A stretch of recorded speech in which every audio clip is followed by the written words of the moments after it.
Question 1. What is the force on a segment of wire that is 0.5 meters long and has a current of 2 amperes when placed in a magnetic field of 2 teslas at an angle of 30 degrees to the field? Now the first thing we're going to do is that we're going to get all our parameters, and we're given 4 of such parameters. We're given the magnetic field strength, which are represented by B, which is 2 teslas, the length of 0.5 meters, the angle, which is 30 degrees, and finally the current, which is 2 amperes. Now the next thing is that we know that the formula for the force on a current carrying wire is the magnetic field strength multiplied by current multiplied by the length and the sine of the angle. And so when we substitute all these values into this, then the force becomes this. But we know that sine 30 is 0.5, so when we multiply all this we get 1 Newton, meaning that our answer is A, 1 Newton. Now the second question asks, a mode of heat transfer that is electromagnetic in nature is A. Conduction. Now, conduction is a method of heat transfer or a mode of heat transfer, but it's not electromagnetic in nature. Why? Because it requires solids. And a mode of heat transfer or anything that's electromagnetic in nature is independent of mediums. It does not need a medium to transmit itself. Now, the second option, evaporation. Evaporation is not a mode of heat transfer, so that rules it out. The third option, convection. Convection is a mode of heat transfer, but it requires fluids, that is either liquids or gas, to be able to transmit heat, transfer heat. So that rules it out. But then finally, the radiation is the mode of heat transfer that is electromagnetic in nature because it does not require any medium to transfer heat. So that means our answer is D, radiation. Question 3. A condition for resonance to occur in RLC series circuit is. Now we know that resonance, generally speaking, occurs when the external frequency of an applied force is equal to the frequency of the system which is receiving the applied force. So in this case, when we go through all the options, our answer will be A, which is when the angular frequency of the applied voltage is equal to the natural angular frequency of the circuit, meaning that our answer will be A. Question 4. A solid weighs 10.5 newtons in air and 5.5 newtons when immersed in a liquid of density 900 kg per meters cube. The question says we should calculate the volume of the solid, and we're given acceleration due to gravity to be 10 meters per second square. So once again, the first thing we do is that we get all the parameters and write them down clearly. Now, this is the sign for density, which is rho, the Greek letter rho, and is 900 kilograms per meter cube as we're told in the question. Acceleration due to gravity was given as 10 meters per second square. The weight of air, which we are representing with W subscript A, is 10.5 Newton, and the weight of the liquid, which are represented with W subscript L, is 5.5 Newtons. Now the first thing we do is that we calculate the upthrust, and the upthrust can be calculated by subtracting the weight of the liquid from the weight of air. So that becomes 10.5 minus 5.5, which is 5 newtons. Now, but we also know that the formula for upthrust is density multiplied by volume multiplied by acceleration due to gravity. That means, therefore, this formula, which is also upthrust, will be equals to the upthrust which we've calculated here to be 5. And so if we make the volume the subject of the formula, then that makes V to be equal to 5 all over density times acceleration into gravity. And we know that our density was given as 900, acceleration due to gravity is given by 10.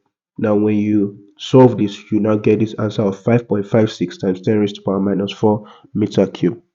And that is option B.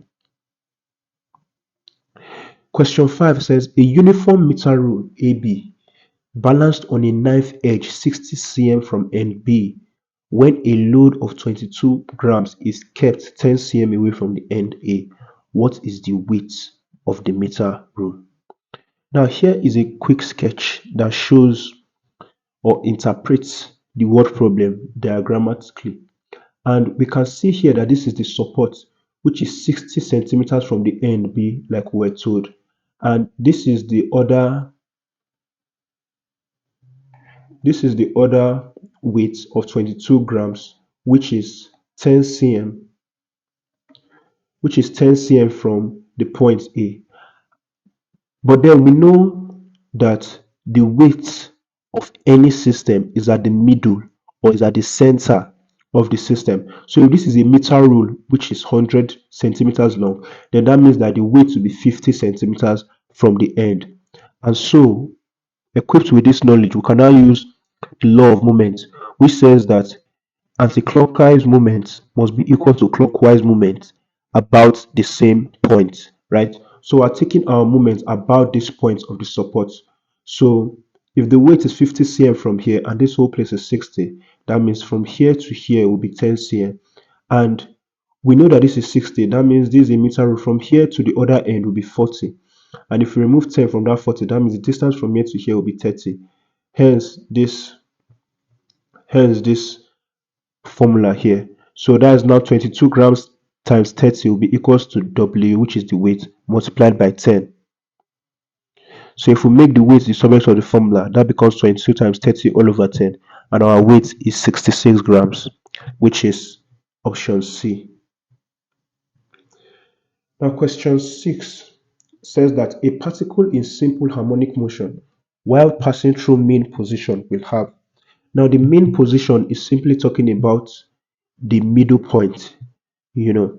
And for a particle in simple harmonic motion, you know that for the middle point, it is at the lowest point of the system, meaning that that is going to be minimum potential energy. And that is also when the system is fastest or the particle is fastest. So it's going to have maximum kinetic energy. And that means our answer will be D, meaning that it has maximum kinetic energy and minimum potential energy. Question 7 says that a pin floats on water due to the phenomenon of. Now, we go through each of these options. Viscosity is basically friction in fluids. So that is ruled out because that is not the reason why a pin floats on water. Now, if you look at capillary action is a tendency for a fluid to be able to move up, a tube, something that happens in plants when they are taking up water, from the roots through the stems to the various parts, and that is not why a pen is able to float on water. Gravitation simply talks about a body's ability to draw things to itself. So that is not the answer. The answer is surface tension. And you need to know that surface tension is a property of a liquid that causes the surface of the liquid to behave like a stretched elastic membrane. So in this case, when a pin is dropped on a water surface, the surface tension creates a force that supports the weight of the pin, and the cohesive forces between the water molecules are stronger than the gravitational pull acting on the pin, which allows it to float. So in this case, our answer is B, surface tension. Question 8. We're given four scenarios here. The first scenario says it converts electrical energy into mechanical energy. The second says it generates electricity. The third says it is based on the principle of electromagnetic induction.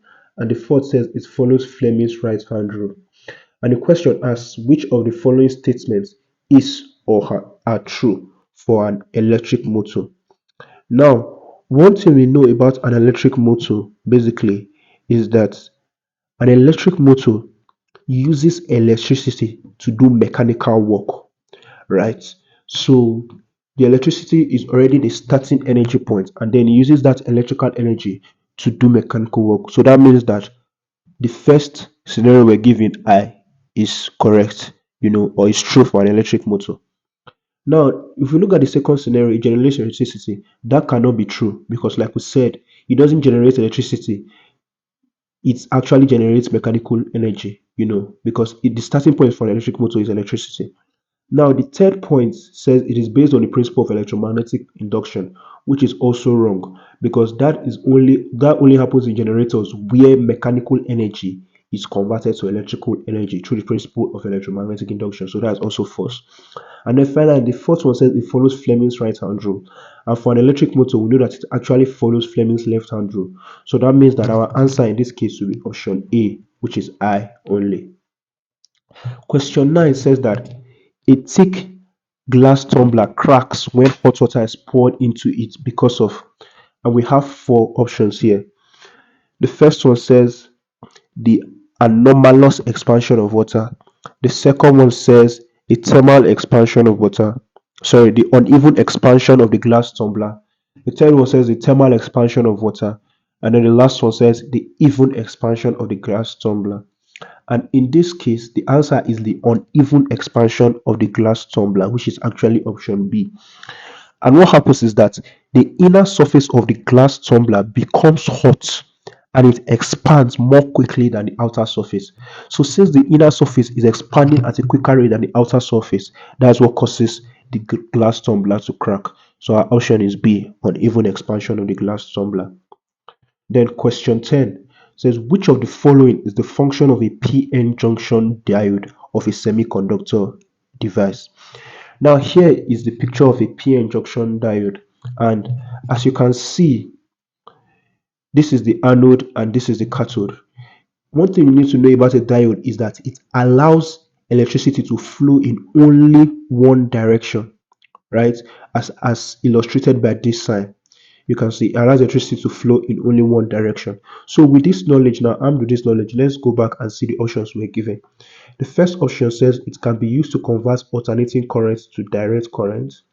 The second option says it can be used to convert direct current to alternating current. The third option says it can be used to amplify the electric current in the circuit. And D says it can be used to step down the electric current in the circuit. Now, automatically, we know C and D are wrong because we just said that the job of a diode is to allow the flow of current in one direction. So it's not amplifying or stepping down anything. So these two options are ruled out. Now, between A and B, one thing we know about alternating current is that it changes directions. So when you look at the sine wave of an alternating current, you see it moves from positive to negative. But that is not what our diode is doing. Our diode is allowing current to move in only one direction. And which type of current do we know whose job is, or which only allows current flow in one direction? Exactly, direct current. So that means that automatically B is ruled as, because it's not converting direct current to alternating current. It's actually converting alternating current to direct current.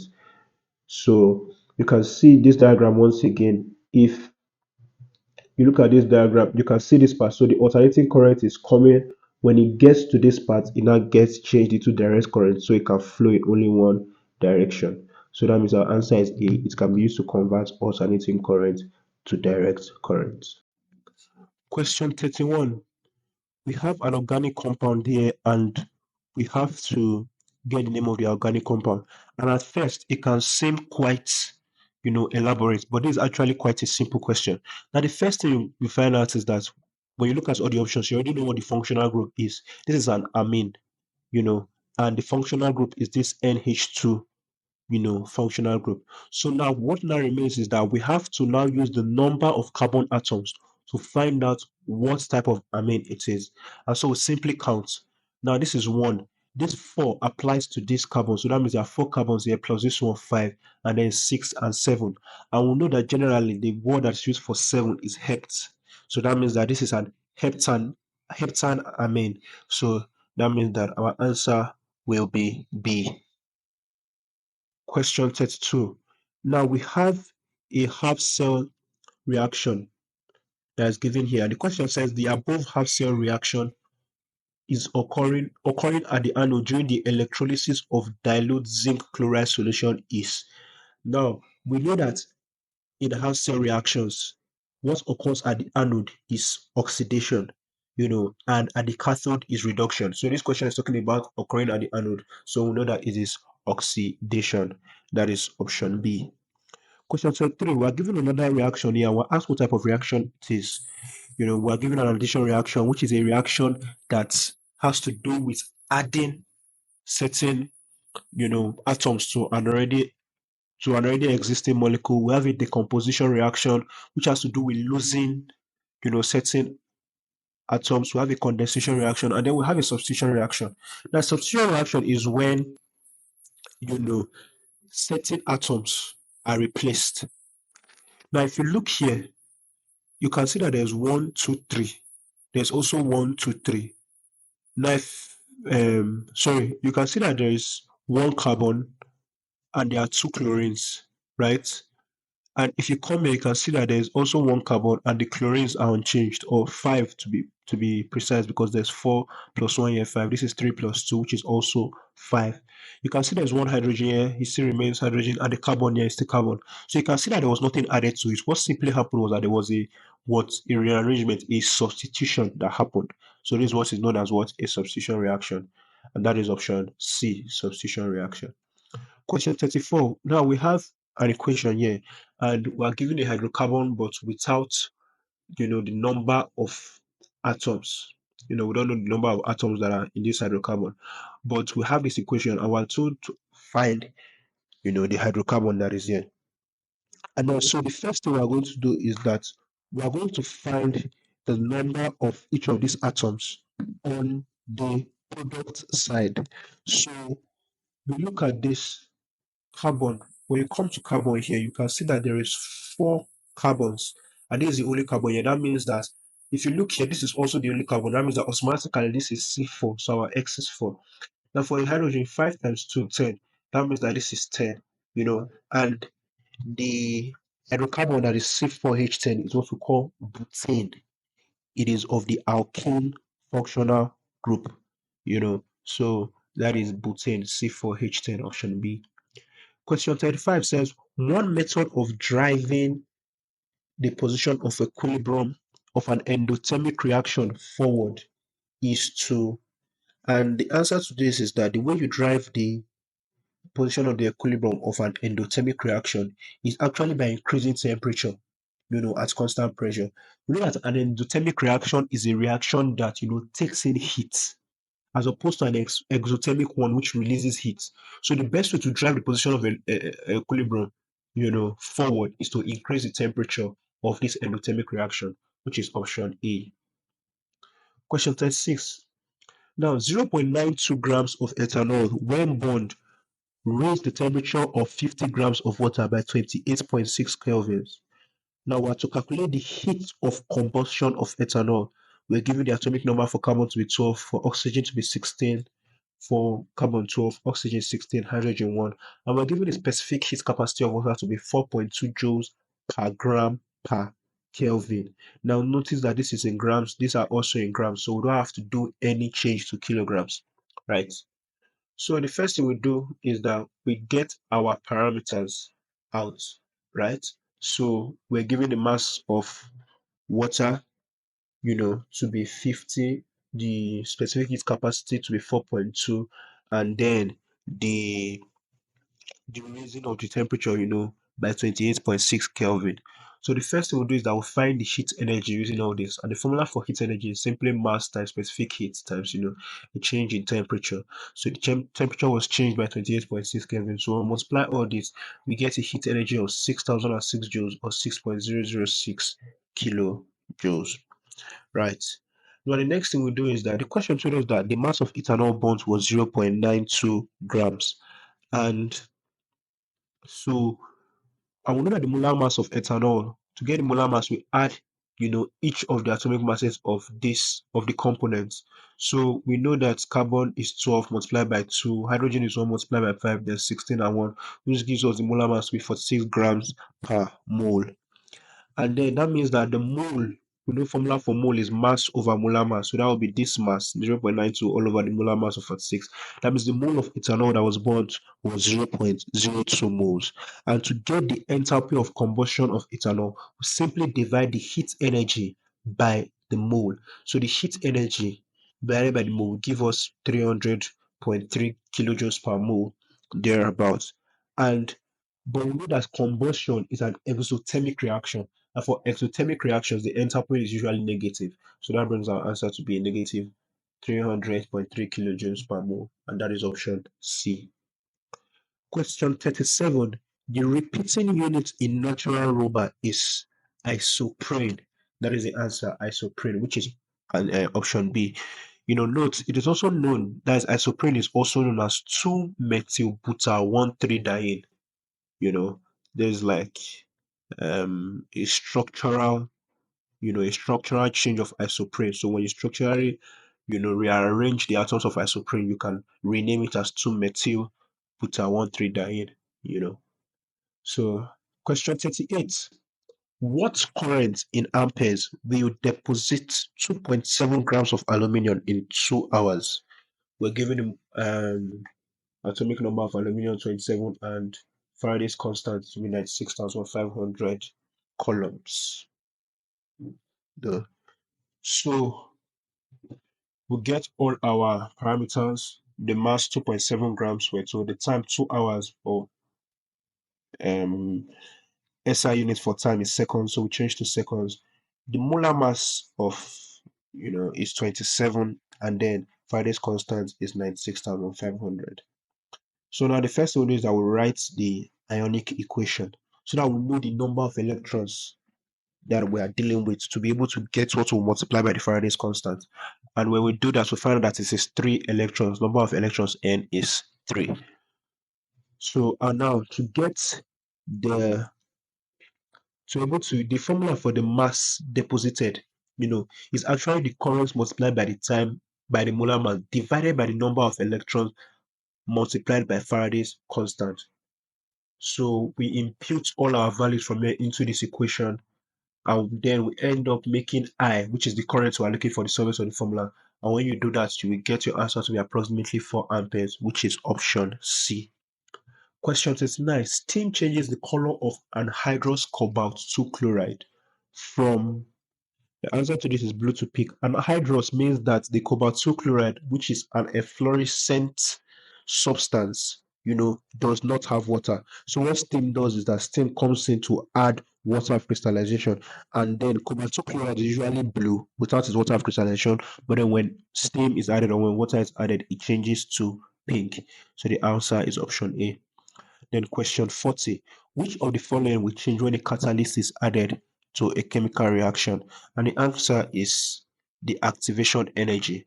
And what this does is that the catalyst actually provides an alternate pathway for the reaction to occur.